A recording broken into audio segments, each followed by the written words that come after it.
Hello students, कैसे हो आप सब लोग। तो आज की इस वीडियो में हम अपने नए टॉपिक के बारे में डिस्कस करेंगे। पहले जो हमने वीडियो बनाई थी उसके अंदर हमने अपने जो सेल की ग्रुपिंग थी, mixed grouping, parallel grouping, series grouping, उनके बारे में बात की थी। आज हम बात करें भाई जो हमारे इलेक्ट्रिकल मेजरमेंट्स होते हैं, जैसे किरचॉफ्स लॉ हो गए हमारे, या फिर व्हीटस्टोन ब्रिज प्रिंसिपल हो गए, इनके बारे में हम डिस्कस करेंगे। तो आज से हम स्टार्ट करते हैं भाई अपने नेक्स्ट टॉपिक के साथ, इलेक्ट्रिकल मेजरमेंट।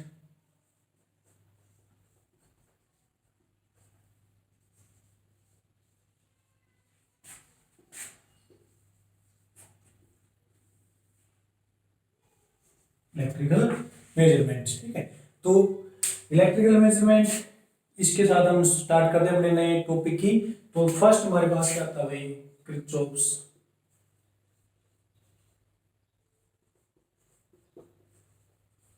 लॉ।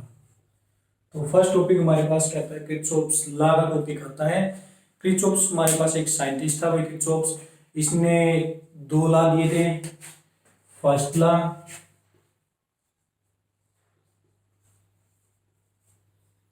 और क्या था इसका सेकंड लॉ। इसने दो लॉ हमको दिए थे, तो इनके बारे में आज हम क्या करेंगे, डिस्कस करेंगे। तो पहले हम बात करते हैं इसके फर्स्ट लॉ की। तो फर्स्ट लॉ को हम और किस किस चीज का नाम दिया गया था उसके बारे में हम देखते हैं। तो ये हम बात करते हैं भाई किरचॉफ्स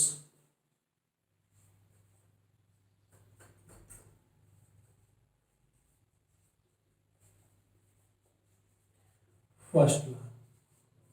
तो देखो, जो किरचॉफ्स फर्स्ट लॉ है भाई, इसका और क्या क्या नाम है, इसको हम और क्या क्या बुला सकते हैं। तो इसको हम बोल सकते हैं भाई करंट रूल या करंट लॉ। दूसरा नाम आ जाता है इसका जंक्शन लॉ,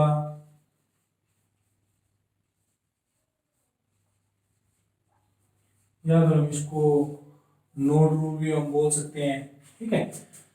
तो ये हमारे पास इसकी क्या देते तीन नाम है भाई, किसी भी नाम से आपको दे सकते हैं पेपर में या बुक में। या तो किरचॉफ्स करंट लॉ के नाम से दे सकते हैं, या किरचॉफ्स जंक्शन लॉ भी इसको बोल दिया जाता है, या फिर नोड रूल भी हम इसको बोल देते हैं। नोड रूल आपका जो हायर क्लासेस होते हैं उसमें आपको पता लगेगा इस नाम का, लेकिन जो प्लस टू के अंदर आपका या इसको करंट लॉ बोल देते हैं, या फिर क्या बोल देते हैं जंक्शन लॉ बोल देते हैं, या फिर सिंपली इसको क्या बोल देते हैं किरचॉफ्स फर्स्ट लॉ हम इसको बोल देते हैं भाई। तो देखो, इस फर्स्ट लॉ के अकॉर्डिंग इसने क्या बताया था, नाम क्या इसका, करंट लॉ या फिर जंक्शन लॉ। तो ये किसके ऊपर बेस्ड है, यानी इसके अंदर हम किसकी बात करेंगे, या तो करंट की बात करेंगे, या फिर किसकी बात करते हैं हम जंक्शन की बात करेंगे। तो देखो, करंट तो आपको पता ही है कि क्या होता है, आपने बार बार इसकी डेफिनेशन पढ़ते हो करंट की, कि flow of charge per unit time. लेकिन जंक्शन क्या होता है, कैसे ये जंक्शन काम करेगा इस किरचॉफ्स फर्स्ट लॉ के अंदर, तो इसके बारे में हम बात करते हैं। तो देखो भाई, सबसे पहले हम क्या करते हैं, इसकी डेफिनेशन से हम स्टार्ट करते हैं अपना। तो इस जो डेफिनेशन होगी वो हम क्या बताती है वो डेफिनेशन में इसके बारे में।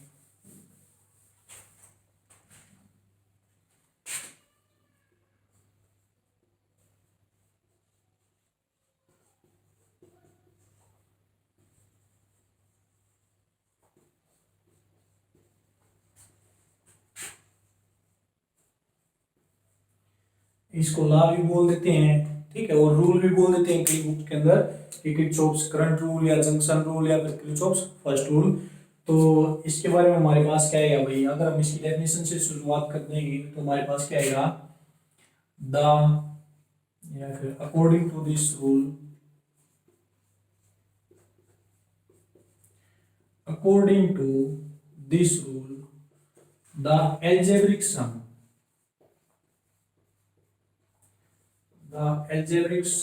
of all the current in a closed circuit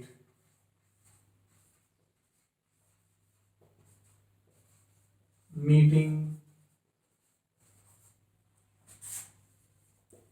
at a junction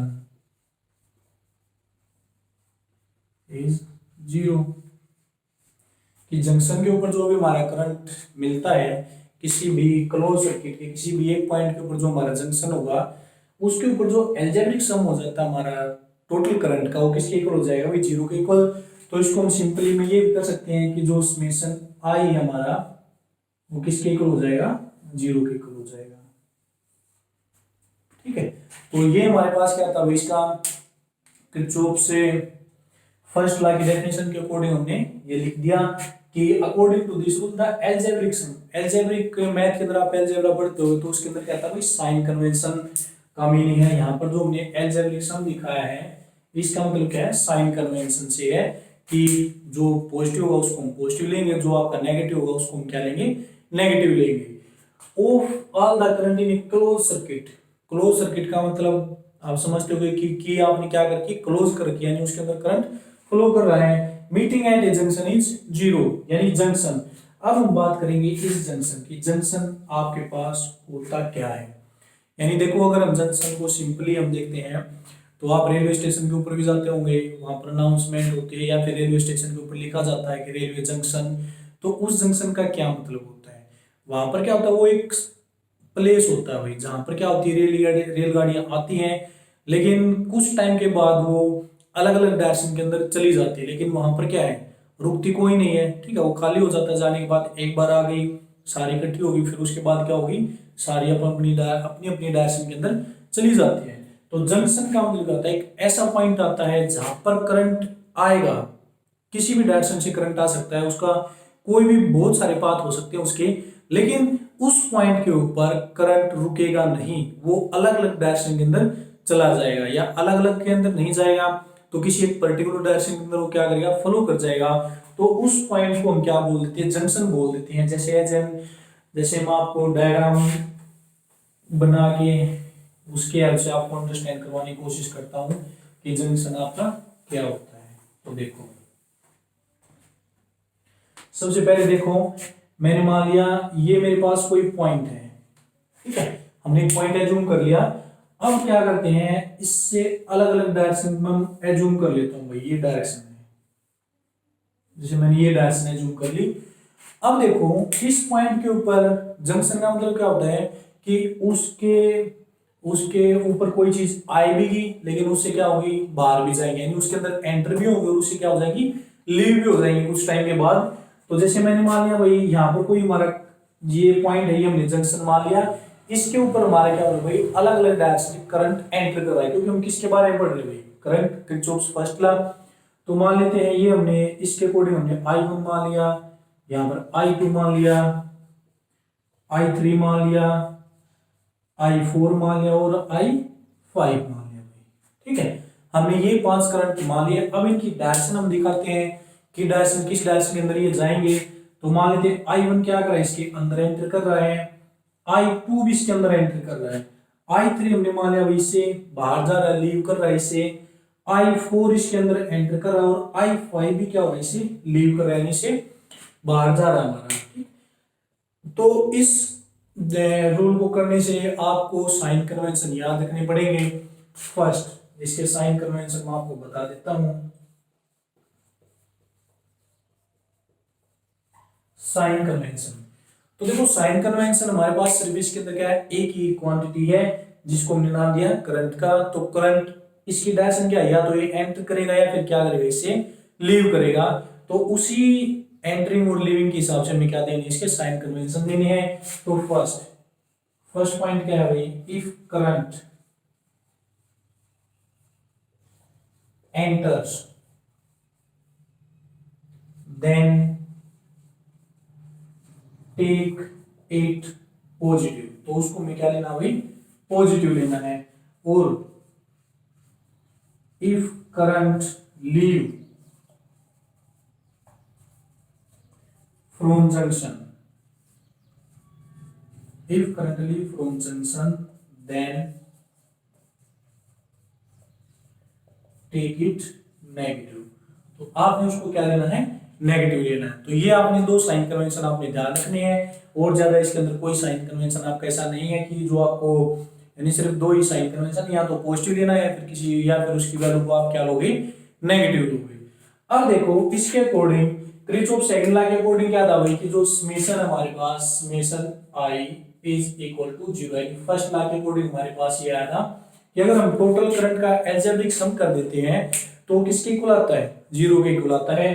तो यहां से देखो अगर मैं क्या करता हूं भाई, एल्जेब्रिक सम का मतलब क्या होता है, इनको हम साइन के हिसाब से ऐड करते जाएंगे। और साइन मैंने आपको बता दिया कि अगर करंट एंटर करेगा तो उसको हमने पॉजिटिव लेना, और अगर करंट लीव करता है तो उसको आप क्या लोगे, नेगेटिव लोगे।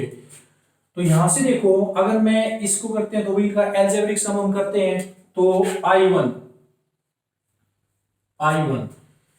अब देखो I1 ये हमारा जंक्शन है, इसको मैं पॉइंट O दे देता हूं नाम, जंक्शन में एंटर कर रहा है तो I1 को हम क्या लेंगे, पॉजिटिव, ठीक है। फिर I2 भी एंटर कर रहा है तो I2 का जो साइन होगा वो हमने क्या ले लिया, पॉजिटिव। I3 क्या कर रहा है, लीव कर रहा है यानी बाहर निकल रहा है इस जंक्शन से, तो क्या हो जाएगा -I3। फिर I4 देखो एंटर कर रहा है तो एंटरिंग के लिए पॉजिटिव I4, और I5 क्या कर रहा है, इसे लीव, तो -I5, और टोटल सम इनका किसके इक्वल हो जाएगा भाई, जीरो के इक्वल हो जाएगा, क्योंकि according to Kirchhoff's first law हमने ये बताया था कि algebraic sum of all the current is equal to zero. तो यहाँ पर हमने सभी को ऐड कर दिया, लेकिन कैसे, साइन कन्वेंशन के हिसाब से। ये साइन कन्वेंशन आपने ध्यान रखने हैं, अगर आप साइन कन्वेंशन नहीं लगाते हो तो आपका जो रूल है वो क्या हो जाएगा, गलत हो जाएगा। तो यहाँ से देखो भाई हम इसको एक साइड कर लेते हैं, I1 प्लस का है, I2 भी प्लस का है, और I4 क्या है, प्लस का है। बाकी जो दोनों नेगेटिव हम उसको दूसरी साइड लेके जाएंगे तो क्या हो जाएगा, I3 प्लस I5। तो देखो यहां से मैं क्या पता लगा भाई कि जितना करंट इसके अंदर एंटर कर रहा था I1, I2 और I4 को मिला के, उतना ही करंट क्या करा, I3 और I5 दोनों क्या करे, उसे बाहर निकाल रहे हैं। तो जितना जितना अमाउंट ऑफ करंट इसके अंदर गया था उतना ही क्या हो रहा है, इसे लीव कर रहा है, यानी जो एंटरिंग थी वो किसके इक्वल है, लीव के इक्वल है। तो इसका मतलब हमें यहाँ से क्या पता लगता है कि जंक्शन के पॉइंट के ऊपर जो भी करंट है उसकी वैल्यू क्या बचेगी आपकी, जीरो, क्योंकि जितना एंटर कर रहा है उतना ही क्या निकल गया, आपका बाहर निकल गया। तो इसके ऊपर कितना बचा, जीरो। तो यहाँ से जो आपका जंक्शन रूल है आप इसको और क्या बता सकते हो कि अब जो करंट है वो आपका कब आता है, जब आपका चार्ज फ्लो करता है, ठीक है। तो चार्ज, और देखो यहां से अगर हम करंट के ऊपर देखते हैं कि करंट आपका क्या होता है, I is equal to Q/T, यानी जो करंट आपका किसके ऊपर डिपेंड करता है, चार्ज के ऊपर। तो जो ये करंट जो आपका किरचॉफ्स फर्स्ट लॉ है, इसका जो प्रिंसिपल है किस प्रिंसिपल के ऊपर बेस्ड है भाई, कंजर्वेशन ऑफ चार्ज के ऊपर बेस्ड है। इसका प्रिंसिपल मैं लिख देता हूं, it is based on the principle of conservation of charge. जो चार्ज का कंजर्वेशन है इसके ऊपर ये क्या होगा, बेस्ड होगा। यानी कंजर्व का मतलब क्या होता है, कोई क्वांटिटी है उसकी वैल्यू क्या रहती है, फिक्स रहती है। अगर हमने इस जंक्शन के ऊपर एल्जेब्रिक सम जीरो बताया है तो इसका मतलब क्या है, जो करंट इसके अंदर एंटर कर रहा है उतना ही करंट क्या हो रहा है, इसे बाहर जा रहा है। तो इससे हम ये यहाँ पर ये तो लिख सकते हैं ना भाई, ये तो आपने नोट कर लिया हुआ है, स्क्रीनशॉट ले लिया हुआ साथ साथ। तो इससे हम क्या लिख सकते हैं, the current entering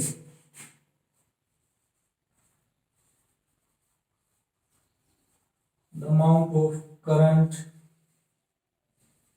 entering is equal to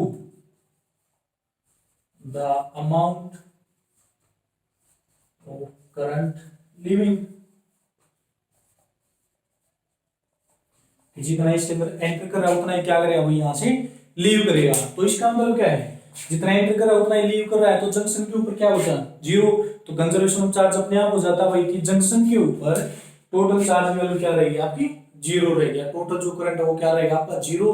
क्योंकि अगर आप मान लेते हो कि किसी चीज के अंदर आप जैसे बाल्टी है उसके अंदर आपने पानी डाल दिया, आपने जितना पानी डाल दिया आपने उतना ही पानी उससे बाहर भी निकाल दिया, तो उसके अंदर क्या बचा, कुछ भी नहीं।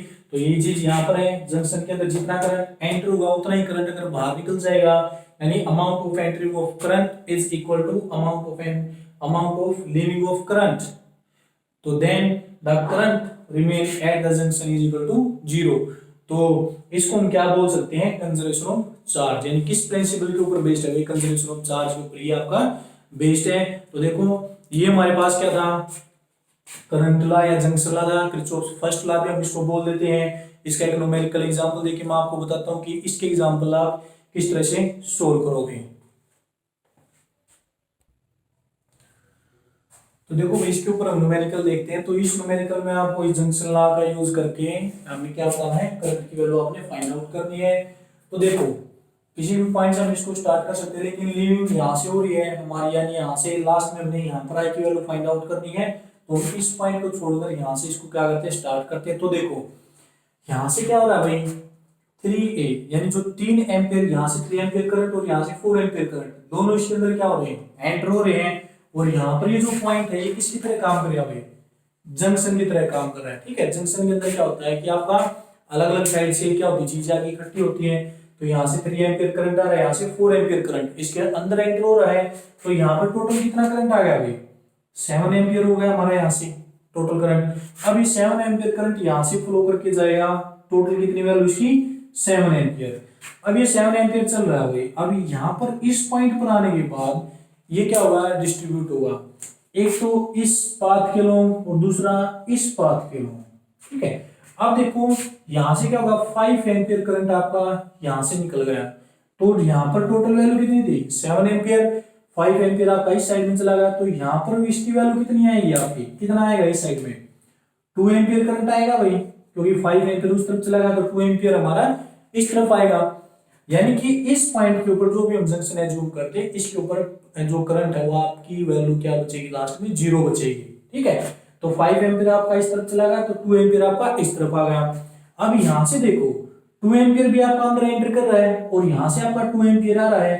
तो यहां से अगर इस पॉइंट के ऊपर देखें तो टोटल कितना हो जाएगा भाई, 2 एम्पियर इधर से आ गया, 2 एम्पियर इस साइड से आ गया, तो टोटल कितना होगा, 4 एम्पियर। और यही 4 एम्पियर आपका क्या जा रहा है, इस साइड में, यानी नीचे की तरफ जा रहा है। तो यहाँ पर जो आपकी आई की वैल्यू आएगी, कितना करंट इससे बाहर निकल रहा है, कितना आएगा भाई, 4 एम्पियर।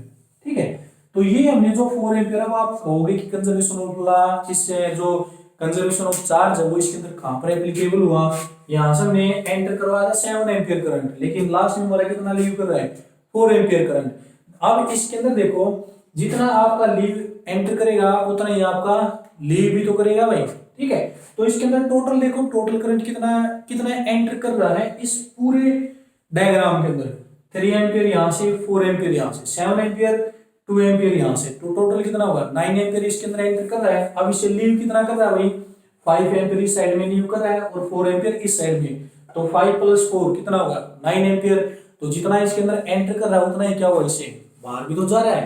तो इस टाइप से जो न्यूमेरिकल आएंगे आपके, आपने उसके अंदर करंट की वैल्यू बतानी पड़ेगी कि जो लास्ट में जो करंट की वैल्यू आपकी किस तरह से होगी। अब इसके अंदर आपको एक चीज और समझनी है कि किस तरह से आएगा। यहाँ पर देखो ये जो एरो का साइन है ये हमने क्या लगा, इसे लीव करता हुआ लगा रहा है, यानी इससे बाहर की तरफ गया हुआ है। लेकिन अगर ये एरो का साइन अपोजिट हो जाए तब आप इस आई की वैल्यू क्या निकालोगे। यहां से तो हमने आई की वैल्यू 4 एम्पियर निकाल दी थी। ठीक है, लेकिन अगर यहां से आपका जो एरो है, अगर मैं इसको क्या कर देता हूं, अपोजिट ऐसे कर देता हूं भाई, एंटरिंग करवाता हुआ लगा देता हूं इसको, तो यहां से कितना करंट हम एंटर करवाएंगे, यानी आई की वैल्यू हमें क्या करनी, फाइंड आउट करनी है। वही बात है। तो इसके अंदर देखो यहां से 2 एम्पियर आ गया, यहां से 2 एम्पियर, बाकी सारा सब कुछ सेम है। 7 एम्पियर यहां था, 5 एम्पियर बाहर निकल गया, लीव कर गया, तो बचा कितना, 2 एम्पियर। अब ये 2 एम्पियर भी इसी साइड आ रहा है और ये 2 एम्पियर भी, लेकिन ये 2 एम्पियर और 2 एम्पियर टोटल हमारे पास कितना हुआ, 4 एम्पियर। तो इसको लीव करने के लिए कोई तो पाथ चाहिए भाई। ठीक है, तो ये क्या करेगा, इसी रास्ते से बाहर की तरफ जाएंगे, लीव करेगा इस साइड में। लेकिन जो क्वेश्चन के अकॉर्डिंग जो एरो का साइन है वो क्या आपका अपवर्ड है, यानी ये एंट्रिंग करवाते हुए दिखा रही है और हमें क्या दिखाया, 4 एम्पियर इसे लीव कर रहा है। तो डायरेक्शन हमारी दोनों की क्या होगी, अपोजिट। तो अब यहाँ पर आई की वैल्यू आपकी क्या हो जाएगी, रहेगी 4 एम्पियर, लेकिन कैसी, नेगेटिव, क्योंकि इसने जो एरो लगा के हमसे क्वेश्चन पूछा वो क्या है, हमारी डायरेक्शन से अपोजिट डायरेक्शन के अंदर है। ठीक है, वैल्यू आपकी वही आएगी, सिर्फ डायरेक्शन की वजह से इसका जो साइन कन्वेंशन है वो आपका क्या हो जाएगा, चेंज हो जाएगा। ठीक है, तो इस टाइप के न्यूमेरिकल आपने कुछ प्रैक्टिस करनी है वही किरचॉफ्स जंक्शन लॉ के ऊपर, किरचॉफ्स जो करंट लॉ है उससे, यानी जो टोटल अलजेब्रिक सम है वो आपका 0 के इक्वल आपने पुट कर देना है और वहां से आपकी आई की वैल्यू निकल के आ जाएगी भाई। ठीक है, तो यहाँ से आप इसको कैलकुलेट करोगे। अगर आप इसको ऐसे कैलकुलेट नहीं पता लगता आपको, तो आप इसको ऐसे भी लिख सकते हो, ये एंटर कर रहा है तो इसको क्या लिखो, +3 एम्पियर। 4 एम्पियर एंटर कर रहा है तो +4 एम्पियर। फिर यहाँ से आ गया, यहाँ से लीव कर रहा है तो -5 एम्पियर लीव कर गया। फिर यहाँ से 2 एम्पियर प्लस इसके अंदर एंटर कर रहा है, और यहाँ से आई की वैल्यू फाइंड आउट कर दी ना, तो इस आई की वैल्यू का पॉजिटिव और नेगेटिव जो कुछ भी आप चाहो आप ले सकते हो। ओरिजिनल टू टोटल सम ने किसके इक्वल दिखा दिया भाई, 0 के इक्वल दिखा दिया। ठीक है, टोटल सम हमने 0 के इक्वल दिखा दिया। अब यहाँ से इसको आप कैलकुलेट करोगे तो आपके पास आई की वैल्यू पॉजिटिव नेगेटिव में अपने आप ही निकल के आ जाएगी। इसका आप इसको किस तरह से कैलकुलेट करोगे। ठीक है, तो ये कोई भी आप लगा सकते हो, तो एल्जेब्रिक सम आप 0 के इक्वल पुट कर सकते हो जैसे आपने रूल के अकॉर्डिंग बताया है, या फिर आपकी खुद की अगर अंडरस्टैंडिंग है तो आपको ये चीज करने की जरूरत ही नहीं है। आप यहाँ से डायरेक्ट देख सकते हो कि कितना एंटर कर रहा है। यहाँ पर गया, यहाँ पर जाने के बाद 5 लीव कर गया तो बचा 2, तो वो 2 इस साइड में आएगा। यहाँ से 2 एंटर कर गया तो टोटल इसके ऊपर 4 हो गया, और वो 4 यहाँ से आपका लीव कर जाएगा। ठीक है, और डायरेक्शन के अकॉर्डिंग आप पॉजिटिव नेगेटिव का साइन बता सकते हो। तो ये था हमारा इस आज की वीडियो के अंदर इतना ही। तो इस रूल को अच्छे से समझिए। नेक्स्ट वीडियो में हम किरचॉफ सेकंड लॉ के बारे में क्या करेंगे, डिस्कस करेंगे। तो आज के लिए सिर्फ इतना ही। Thank you.